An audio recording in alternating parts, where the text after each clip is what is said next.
Hey guys, so today is Thursday, and just like every Thursday, we have a new edition of the Weekly Shonen Jump, and in this week's edition, we do have the Don't Even Trip trio being presented, so sternritters D, E, and T, and it hasn't been confirmed when they're going to be available in the game. It just says that the voice actors are announced, that we know who the voice actors are. Some have been speculating that we may be getting this trio for the end of the month.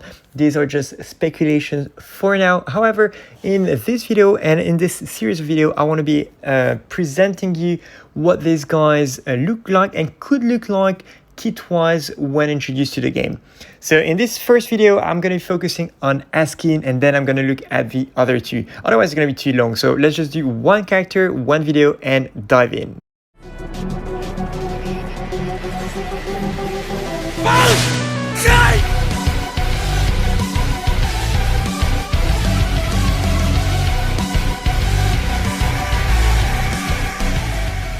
So starting off with Askin known as Black, and this guy, from what's been known about him in terms of powers and ability, he's got a healing ability.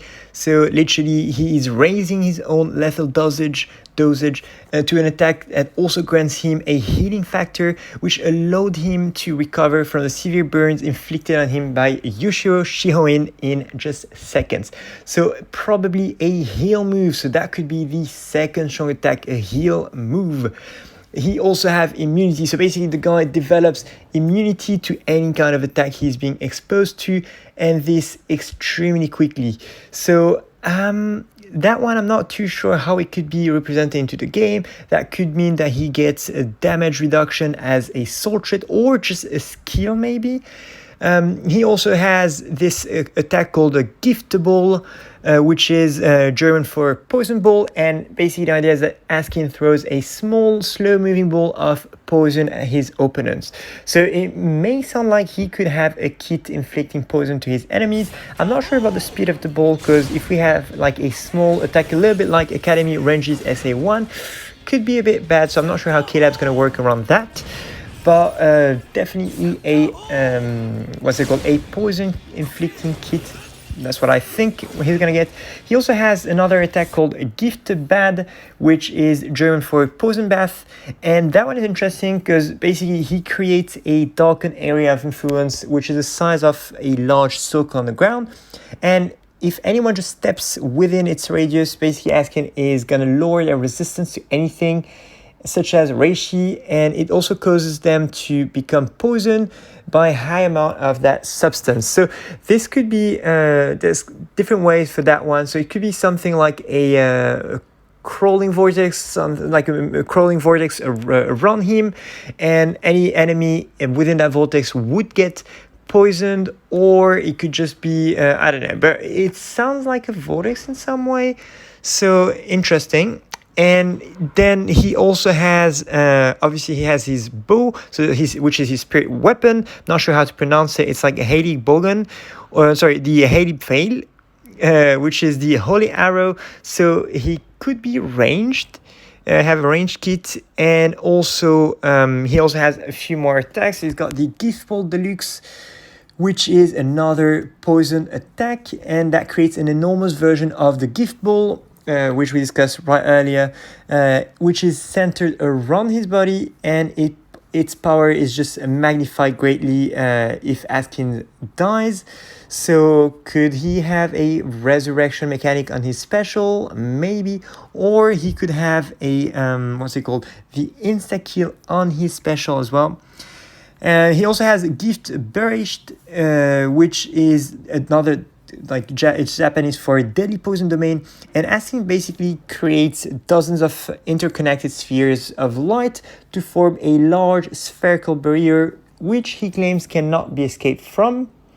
And the last one is Gift Ring, or Japanese for deadly poison ring, and Askin enlarges the bracelet on his arm and throws it at his opponent, and then it shrinks in size before making contact with a particular region of their body, and at which point it forces them to, it forces all the potentiality of the death dealing into this focal point, causing an instant death at that region of the body.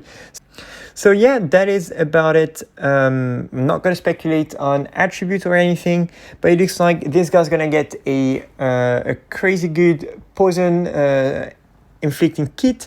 He might be immune to some status ailment, maybe all of them, a bit like 1000 Blood War Mayuri, because of his recovery skill where he just heals from everything. He may be getting a range kit due to his weapon, to his spirit weapon. And in terms of attacks, we may be able to get an idea of a couple of his attacks based on what we've just seen. And yeah, that's about it for Askin. Moving on to the next one. Alors, il semblerait que l'on ait des nouvelles grâce à la publication du Weekly Shonen Jump et un leak à l'intérieur qui contiendrait les visuels pour trois sternritters qui arriveraient incessamment sous peu dans le jeu. Enfin, je dis incessamment sous peu, on n'a pas encore de date confirmée du tout. Des spéculations vont ça et là, annonçant leur arrivée prochaine pour notamment la fin de mois. Mais une fois de plus, rien n'est confirmé, donc à prendre avec des pincettes. Il semblerait qu'il s'agisse des sternritters D, E et T, dont les acteurs de voix ont déjà été annoncés, ils sont maintenant connus. Ces trois-là, ce qu'on va faire, c'est que dans cette vidéo, j'aimerais m'intéresser à leur profil et à ce à quoi ils pourraient ressembler une fois dans Bleach Brave Soul, en termes de kit, compétences, etc., etc. Donc, tout d'abord, j'aimerais commencer par Askinak Levar. Alors, celui-là, grosso modo, qui est le sternritter D, il a plusieurs capacités. Une capacité de régénération, c'est-à-dire que il peut ajuster en fait le dosage de toute dose de substance qu'il reçoit afin de la transformer en dose non létale. Et donc, ce qui lui permet de facilement, en fait, se soigner de ce genre de choses. Donc, à ce moment-là, on pourrait imaginer deux possibilités. Soit il aurait un mouvement de soin, soit il aurait, en fait, une capacité un peu comme Mayuri version Guerre sanglante des 1000 ans, où il est immun à toutes les différentes altérations d'état. Ensuite, il a une sorte d'immunité, capacité d'immunité. Alors, ce n'est pas une immunité directe, c'est-à-dire que c'est une question qu'il analyse les attaques ennemies, il analyse l'énergie contenue dans ces attaques, et il développe de manière assez rapide, en quelques minutes, il développe une immunité à ces attaques. Donc, s'il est exposé à un certain nombre d'attaques, progressivement, il va devenir immun à tous ces types d'attaques. Cela pourrait être éventuellement soit un bouclier, soit ça pourrait être simplement une compétence de réduction des dommages. Ça pourrait être l'un ou l'autre, mais plutôt une compétence de réduction de dommages. Soul Thread, je ne pense pas, ils vont peut-être pas le faire en mode PVP, mais compétence. Il a également une attaque appelée la balle cadeau, ou gift ball en anglais, et c'est un peu comme la manière dont on pourrait se la représenter, c'est un peu comme la Strong 1 de Renji version Academy, où il envoie une balle toute douce, toute lente, comme ça, vers son ennemi, et cette balle contient un énorme poison mortel. Et donc, bien évidemment, j'espère qu'on n'aura pas cette représentation dans le jeu, parce que la balle de Renji est assez lente, mais ça nous donne un premier indice sur le kit de ce sternritter, qui serait un kit poison. Donc, toutes ces attaques infligeraient l'altération d'état poison, empoisonnement. Il a également Gift Bad qui crée une sorte de mare de poison autour de lui. Donc c'est une sorte de mare concentrique, centrée autour de lui, où n'importe quel ennemi qui pénétrerait cette surface se verrait gravement empoisonné. Donc cela pourrait être une sorte de vortex qui bouge avec lui. Ce serait une manière de représenter cela. En termes de son arme d'esprit, sa spirit weapon, c'est le Hated Fail, qui est une sorte d'arc. Et donc il pourrait être attaque à distance, un personnage attaque à distance. Quand il active en fait sa compétence qui est Vol Standing, sa compétence de Quincy, il a trois possibilités. Il a soit la Gift Ball, qui est une version un petit peu améliorée de Gift Ball Deluxe, qui est un peu une version améliorée de la Gift Ball normale, ou qui est la boule de poison un peu à la Academy Renji. qui en fait augmente et devient plus forte après la mort d'Askin. Bon, ça c'est une première chose. Il aurait également le Gift Beresh, donc on aurait en fait l'une des 3 potentielles compétences qui serait sa spé. Et cette attaque, le Gift Beresh, ça veut dire en fait le royaume du poison. En gros, c'est Askin qui créerait une douzaine de sphères interconnectées, une sphère de lumière interconnectée, pour former une large barrière sphérique qui bloquerait en fait les ennemis, qui emprisonnerait les ennemis et dont il serait impossible de s'échapper. Voilà.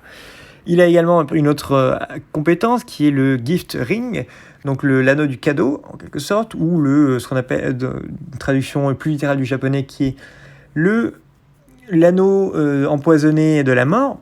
Et en gros, il crée une sorte d'anneau qui va s'enrouler autour d'une partie du corps de l'adversaire et va en fait se focaliser dessus et créer une mort instantanée de cette région en particulier du corps. Voilà. Donc c'était juste pour vous présenter les différents éléments disponibles pour Askin. Dans les commentaires, dites-moi ce que vous en pensez, ce qu'il serait possible de voir au niveau de son kit. Et voilà, tout simplement.